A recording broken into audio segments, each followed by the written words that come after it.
जिंदाबाद जिंदाबाद।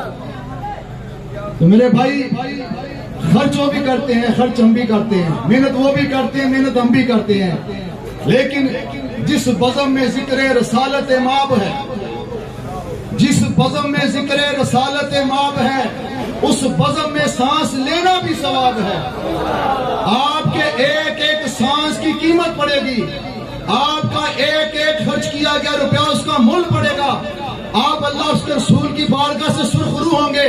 और वो लोग जिन्होंने पाकिस्तान का पैसा हजम किया, जिन्होंने हमारे वोट लेकर हमारी दौलत से अपने महल बनाए, जगीरें बनाई, जायदादें उठा ठाकर बाहर के मुल्कों में चले गए, और जब इस मुल्क पाकिस्तान के अंदर नबी पाक की नामूस और इज्जत की बात आई तो उन्होंने यहूद और नसारा की जंती की, उनकी गुलामी की।